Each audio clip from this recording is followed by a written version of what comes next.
사랑하는 여러분, 가정과 일터 그리고 교회에서 언제나 성령의 능력으로 살기를 우리 주 예수 그리스도의 이름으로 축복합니다. 우리는 오직 성령의 능력으로만 하나님의 뜻대로 살 수 있습니다. 사도 바울은 자기가 더 지혜롭다, 자기가 더 신령하다, 자기가 나만 옳다고 싸우면서 갈라져 대립하는 고린도 교회 성도들에게 내가 얼마나 연약했으며 오직 성령의 능력만 의지했었는지를 오늘 본문 고린도전서 2장에서 간증합니다. 3절에서 사도 바울이 고린도 교회에서 복음을 전할 때 약하고 두려워하고 내가 심히 떨었다고 고백합니다. 당시 고린도 교회의 형편을 생각하면 충분히 그랬을 것입니다. 우상 숭배가 극심했던 도시 고린도이고 너무나도 음란한 도시였으며 유대인들은 기적만 바라고 헬라인들은 신비스러운 영적 지식에만 관심이 있었습니다. 그런 상황에서 사도 바울은 멋지고 훌륭한 말이나 지혜로 복음을 전하지 않고 오직 십자가의 예수 그리스도의 복음만 전하기로 결심했노라고 고백을 합니다. 고린도전서 2장 2절입니다. 내가 너희 중에서 예수 그리스도와 그 십자가에 못 박히신 것 외에는 아무것도 알지 아니하기로 작정했다. 나는 예수 그리스도의 십자가 이외에 어느 것도 증거하지 않을 것이고 그것이 내 삶의 중심이 되지 못할 것이라고 고백하고 있는 겁니다. 사도 바울은 고린도에 오기 전에 아테네에서 그리스 사람들에게 헬라 철학의 개념을 사용해서 복음을 증거했습니다. 오늘날에 우리 신학대학원에서 신학을 가르치면서 그 신학을 배우기에 기초가 되는 학문들이 있습니다.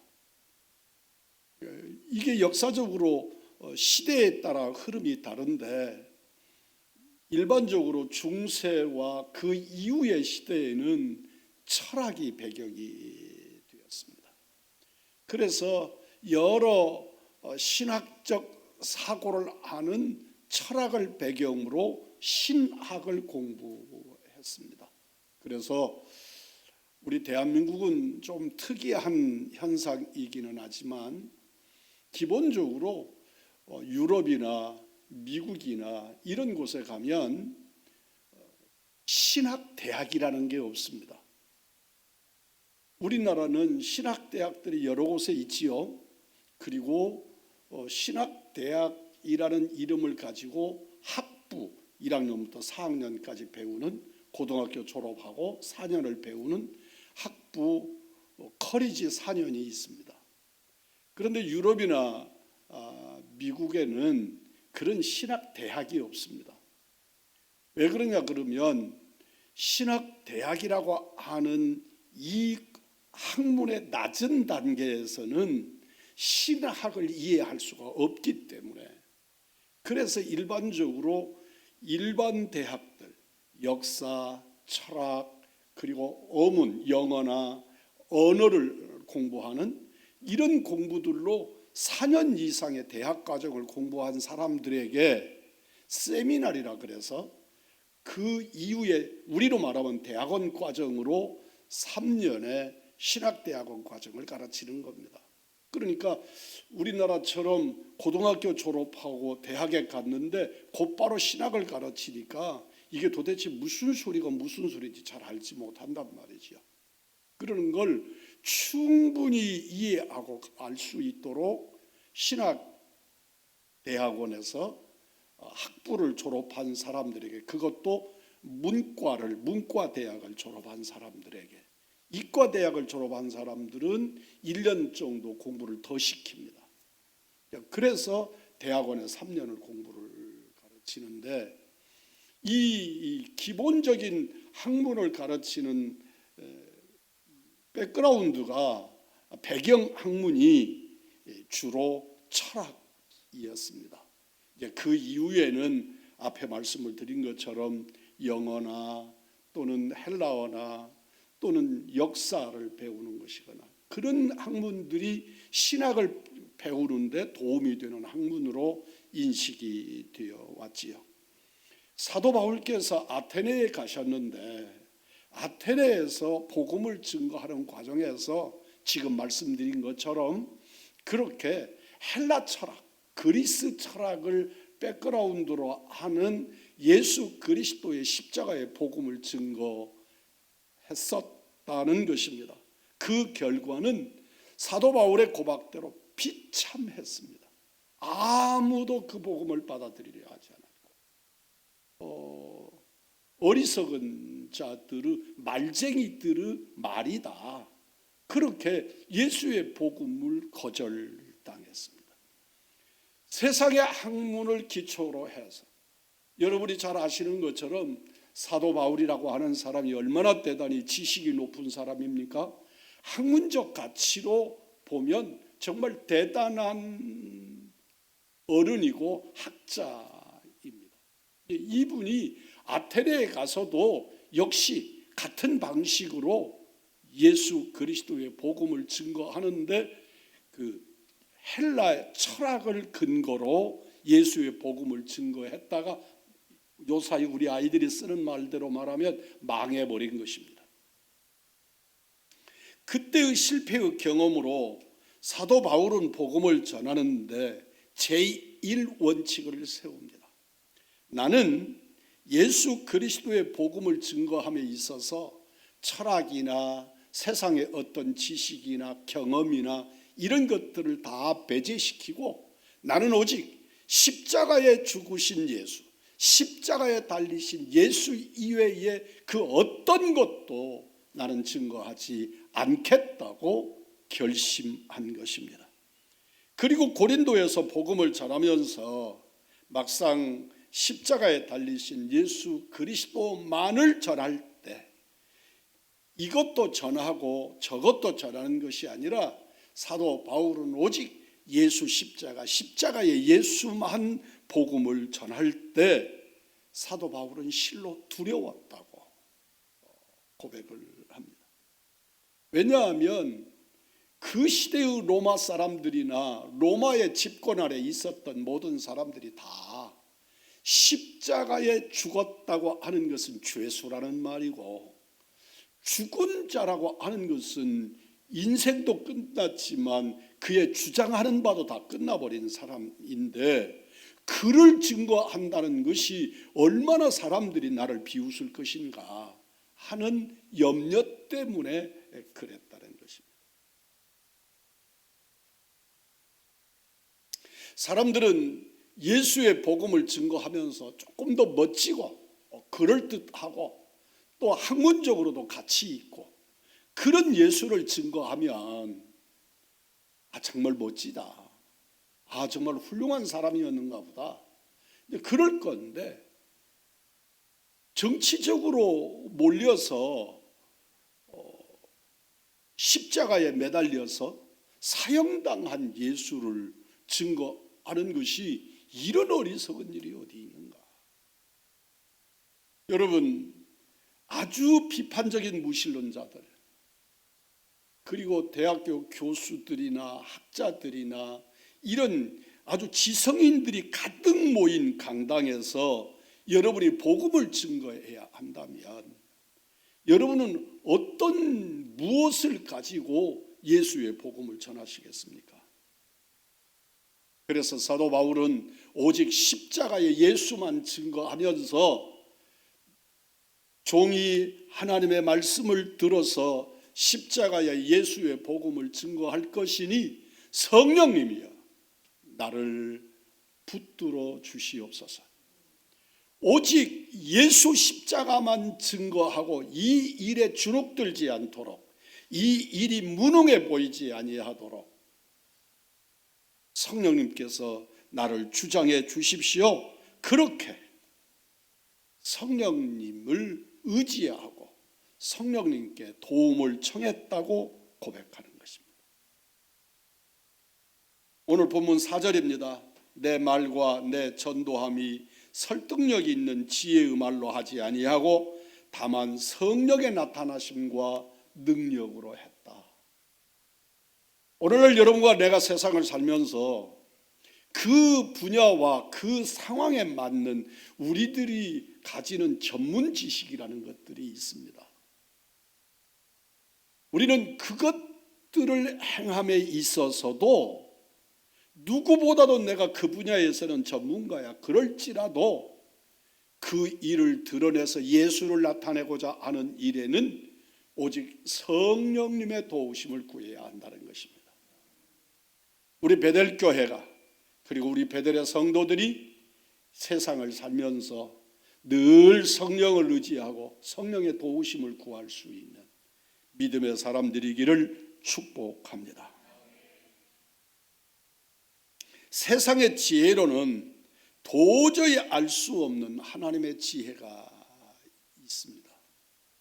이 세상에 수많은 철인들이 있고 공자 선생이나 등등의 소크라테스 같은 대단한 선생님들이 많이 계시지만, 그러나 그들의 지혜로는 알 수 없는 것이 있는데 그것은 성령으로만 알 수 있습니다.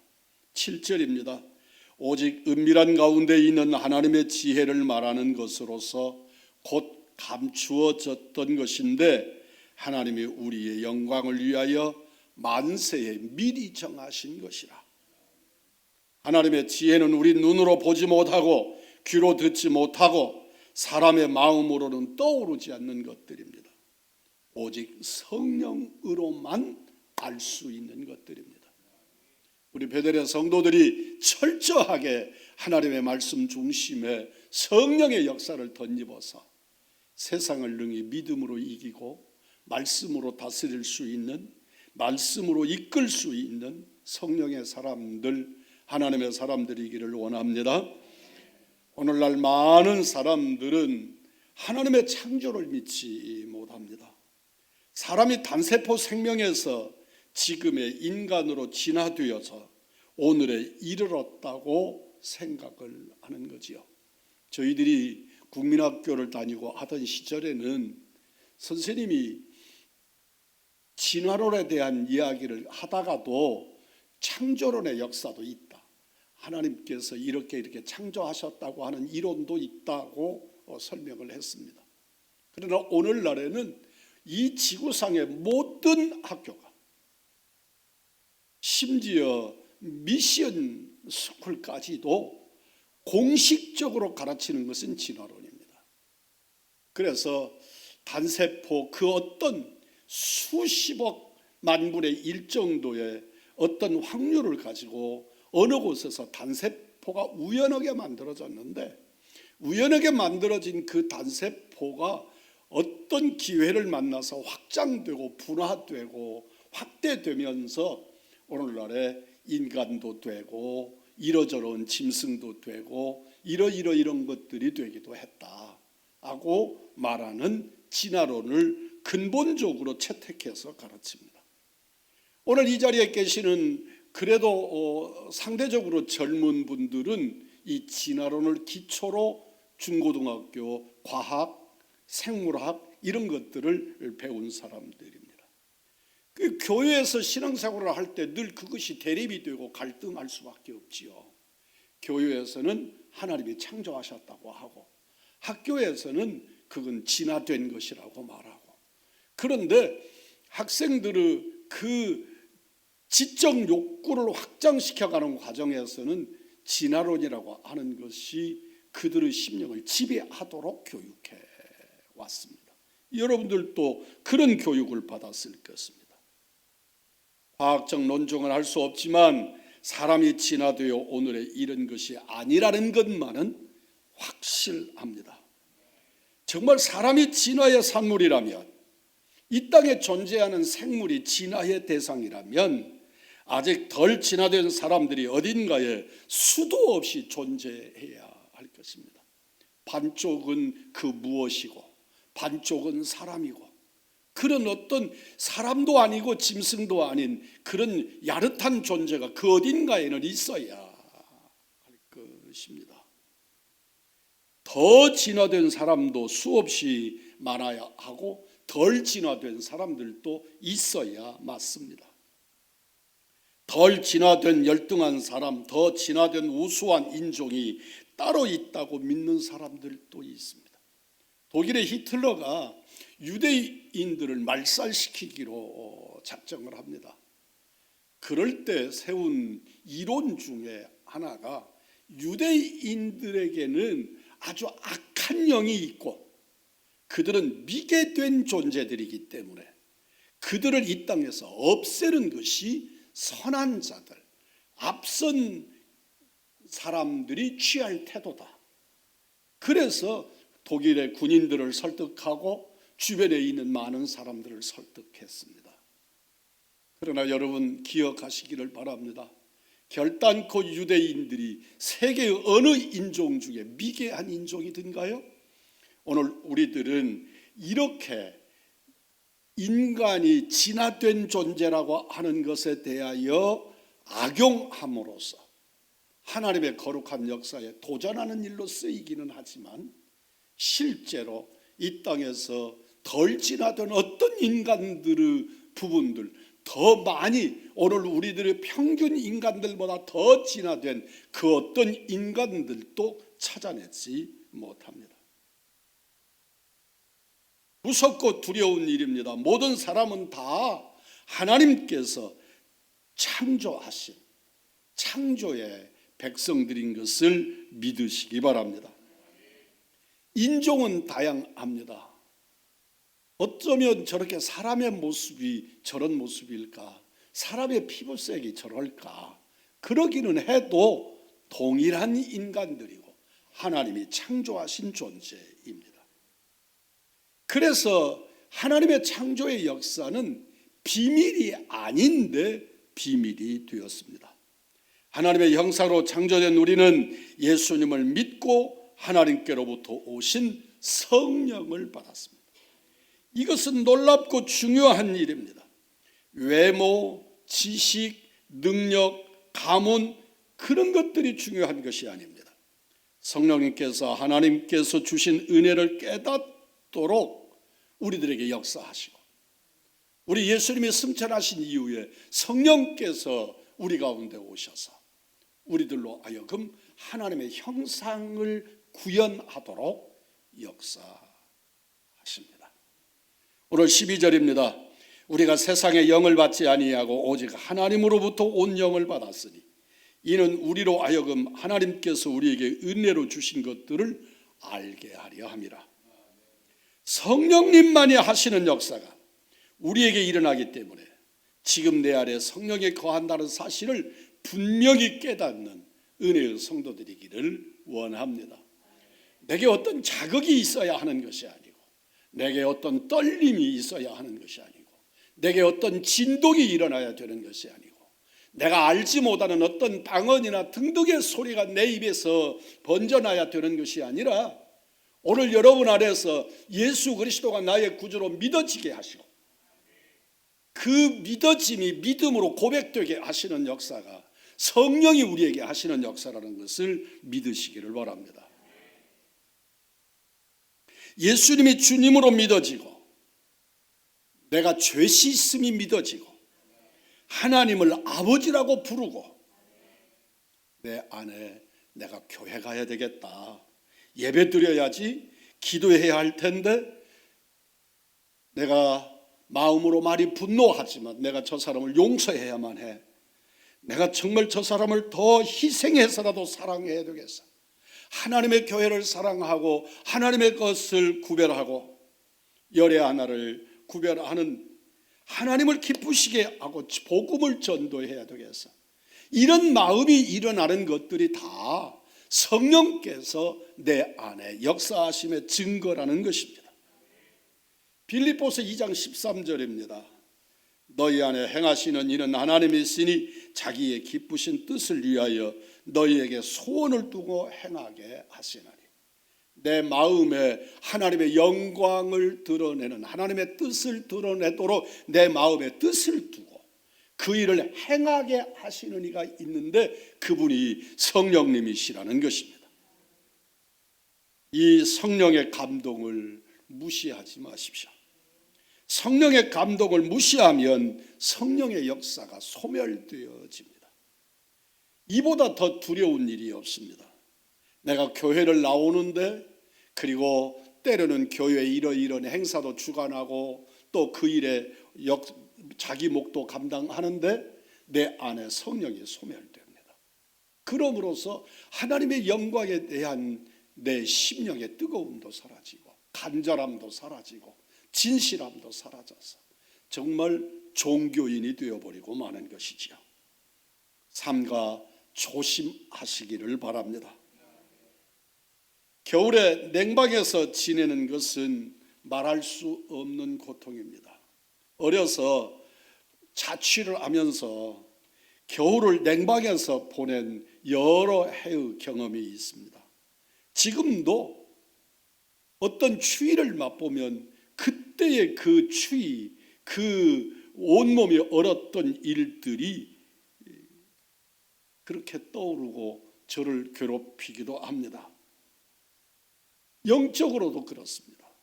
아무런 성령의 감동도 없고 성령의 임재도 증거도 없이 사는 것은 내 심령이, 내 마음이 냉방이 되어버린 것입니다. 참으로 끔찍한 일입니다. 하나님을 위하여 찬양하고 그분 앞에 엎드리면서도 내 심령은 얼음덩어리처럼 차가워져서 성령의 역사가 내 안에 일어나지 않고 나를 주장하지 않고 나를 감격으로 이끌지 못합니다. 예수님을 은 30에 팔았던 가룟 유다의 마음이 어떠했겠습니까? 돈이 제일이라고 생각하는 사람이 많지만 가룟 유다의 손에 은 30이 있습니다. 결코 적은 돈이 아닙니다. 그런데 그의 마음은 지옥 같습니다. 그래서 스스로 나무에 목을 매단 것입니다. 모든 것을 다 가진 것 같은데 하나님이 믿어지지 않습니다. 분명한 확신을 가졌던 적도 있었는데 어느 순간 하나님이 안 계신 것만 같기도 합니다. 기도도 되지 않습니다. 하나님의 용서도 사랑도 믿어지지 않습니다. 영적으로 냉방이 되는 것이 이렇게 무서운 것입니다. 내 안에 우리 주님이 오셔서 우리의 심령을 다스리시고 우리 이 차가워진 심령을 뜨겁게 달구어서 우리 주님으로 감격하고 은혜로 누려 살 수 있는 은총의 성도들이 되기를 주님의 이름으로 축복합니다.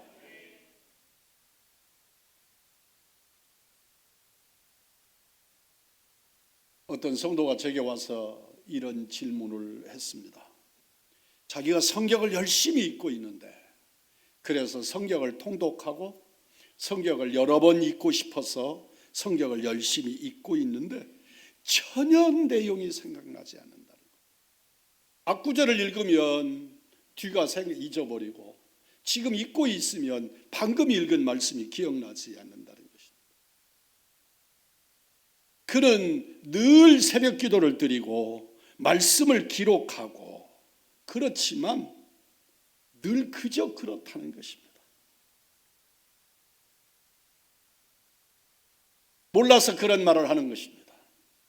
그렇게 경건 생활을 하며 살았기 때문에 오늘 마음에 성령의 열기가 남아 있어서 여전히 말씀을 읽고 싶어 하고 복음을 전하고 싶어 하고 또 하나님의 말씀으로 나를 다스리고 싶은 마음이 내 안에 일어나고 있는 것입니다. 좌절하지 마십시오. 우리는 인간의 기억력의 상실로 때로는 말씀이 기억나지 않을 수도 있습니다. 말씀을 읽었는데 앞뒤 문맥이 살아나지 않을 수도 있습니다. 또 기억했던 말씀도 내 삶을 제어하지 못할 수도 있습니다. 그러나 성령께서 우리 가운데 역사하시면 그럼에도 불구하고 우리를 일으키실 것이고 우리를 하나님의 거룩하신 역사에 쓰임받도록 우리를 다듬어 세워주실 줄 믿습니다. 영적인 힘을 느끼시고 그 영적인 하나님의 능력에 사로잡히실 수 있는 은혜의 사람들, 예배자들이 되기를 축복합니다. 주님과 교제의 생활을 중단하면 갑자기 두려움, 짜증, 혈기, 유혹에 무너지고 우리들에게 갑작스러운 재앙이 나를 덮칠 수도 있습니다. 잠언서 24장 30절로 34절 말씀입니다.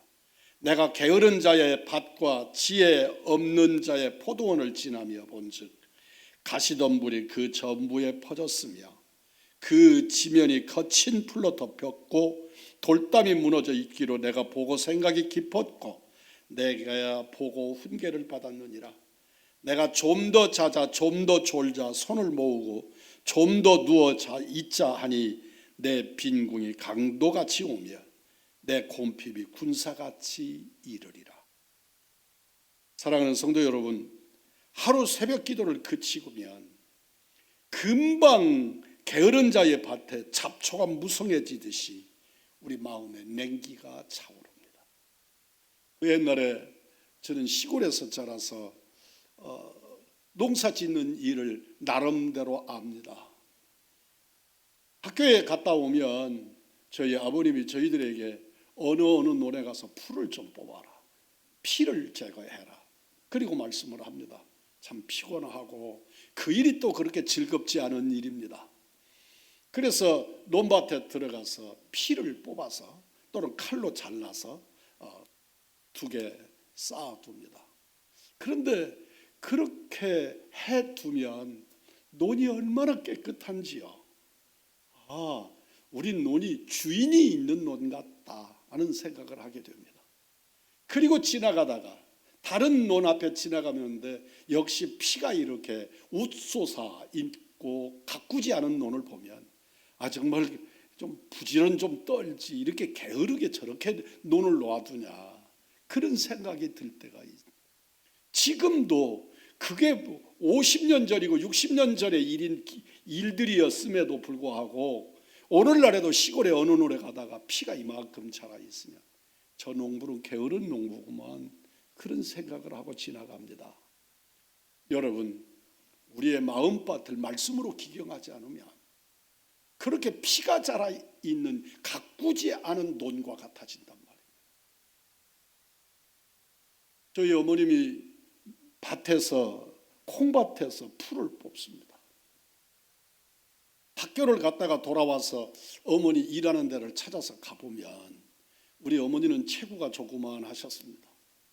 콩은 커서 이렇게 크고 그 속에 어머니가 들어가서 일을 하면 보였다 안 보였다 그러십니다.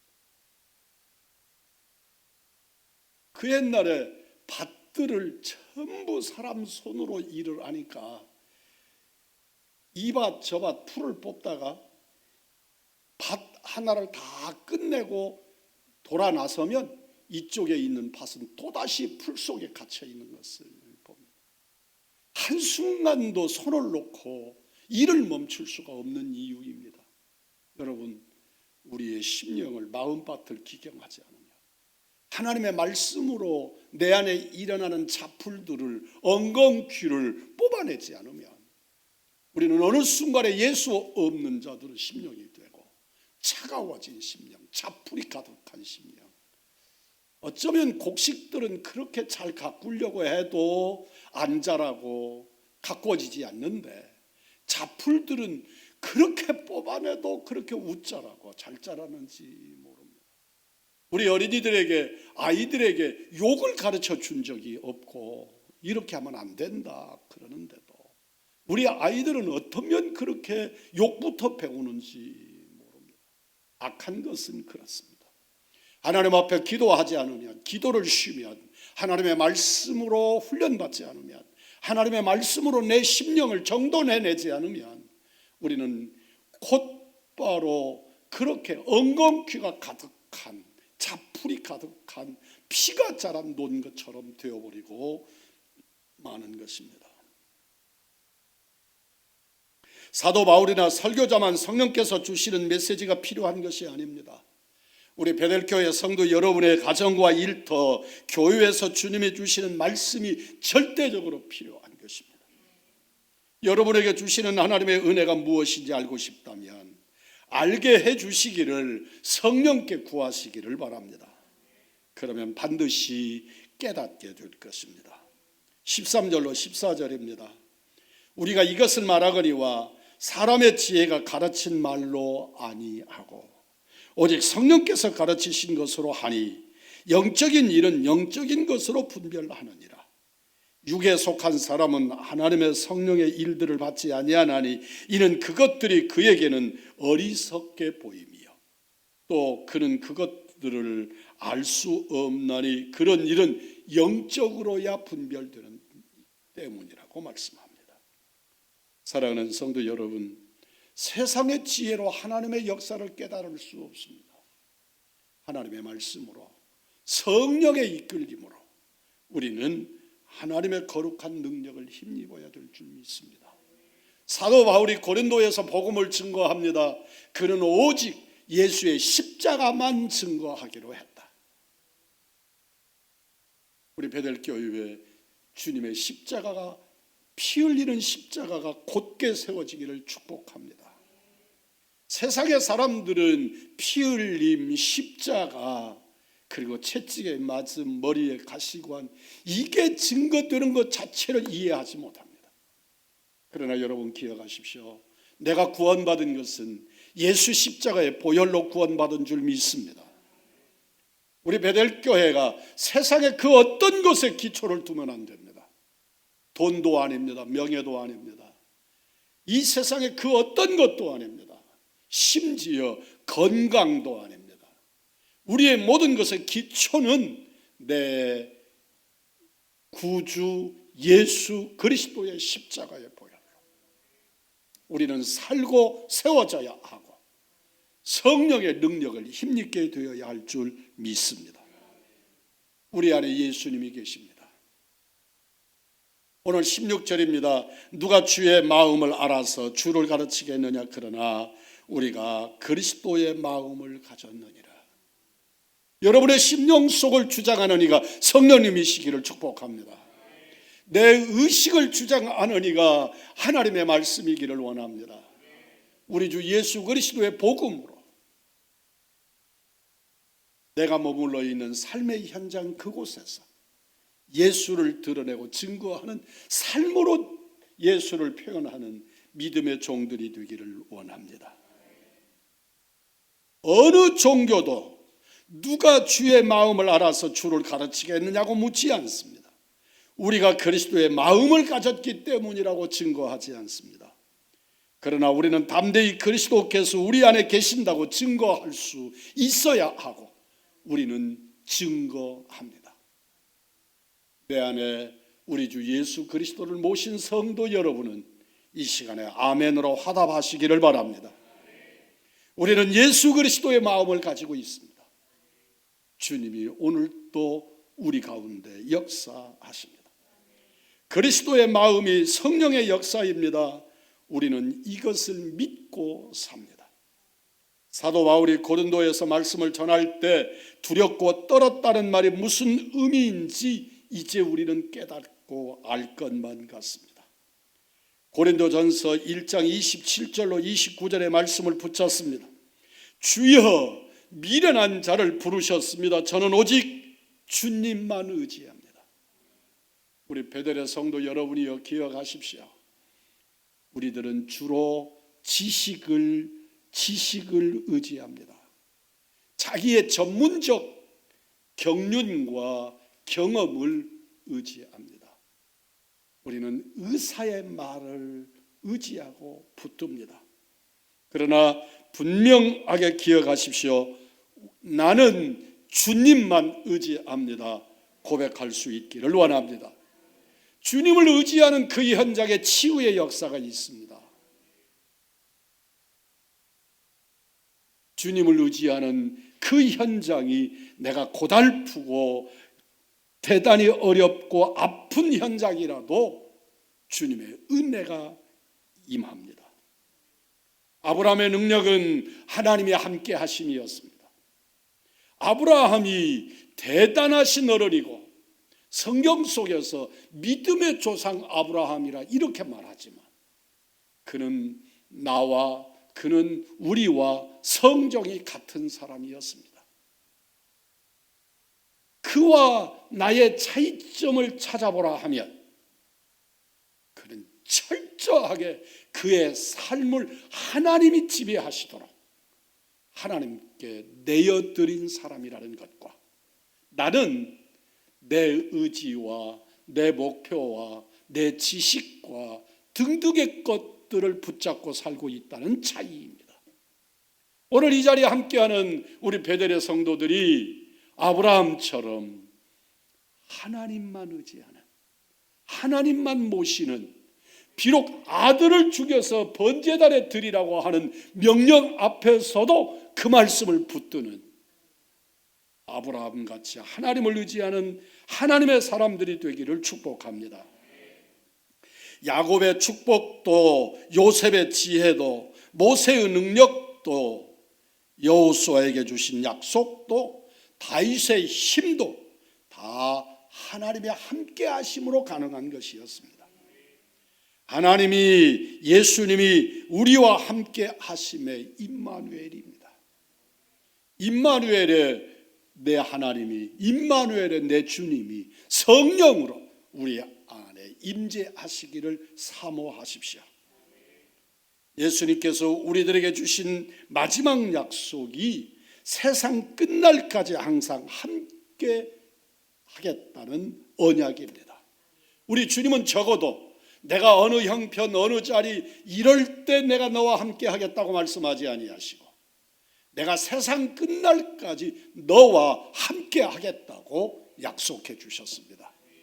그 말씀을 붙드시기를 바랍니다. 그래서 환난 중에도 곤고 중에도 역경 속에서도 하나님을 붙드시는, 그래서 주님과 동행하시는, 그래서 임마누엘을 누리시는 우리 베델의 식구들이 되기를 축복합니다. 지금 가정과 일터, 교회 공동체에서 여러분이 우상 숭배자여 기적만 바라는 유대인이요 영적인 비밀을 알기를 원하는 헬라인 앞에 십자가의 예수님만 전해야 하는 바울의 심정이라면 오직 성령의 능력을 의지하시기 바랍니다. 그것은 오직 그리스도의 마음을 품고 순종만 하며 나아가는 성령을 의지하는 하나님의 사람들의 삶의 태도입니다. 우리는 어떤 신비한 것을 기대하지 마십시오. 신비한 역사가 내 안에 있을 수 있지만 내가 진정 원하는 것은 성령님이 우리 주 예수 그리스도의 능력이 내 안에 충만하신 말씀으로 임재하셔서 나를 다스리시고 이끄시고 함께 하심입니다. 빌립보서 2장 5절입니다. 우리 한번 따라서 해보겠습니다. 너희 안에 이 마음을 품으라. 곧 그리스도의 예수의 마음이니. 아멘. 진정 예수의 마음, 그리스도인의 마음입니다. 그리스도인의 삶입니다. 우리 베델교회가 추구해야 하고 우리 베델의 성도들이 성취해야 될 것입니다. 예수의 마음 오늘 새겨 가지셔서 예배 이후에도 그리고 삶의 현장에서 여러분의 직장과 사업의 현장에서도 예수의 마음이 드러나는 그 현장, 그 삶에 되도록 우리의 삶을 조정해 가시기를 축복합니다. 우리는 주님의 마음으로 이 자리에 있습니다. 앞으로 주님의 마음을 품고 살아야 합니다. 오직 성령의 역사만 붙잡고 의지하며 사시는 우리 베델의 식구들이 다 되시기를 우리 구주 예수 그리스도의 이름으로 축복합니다.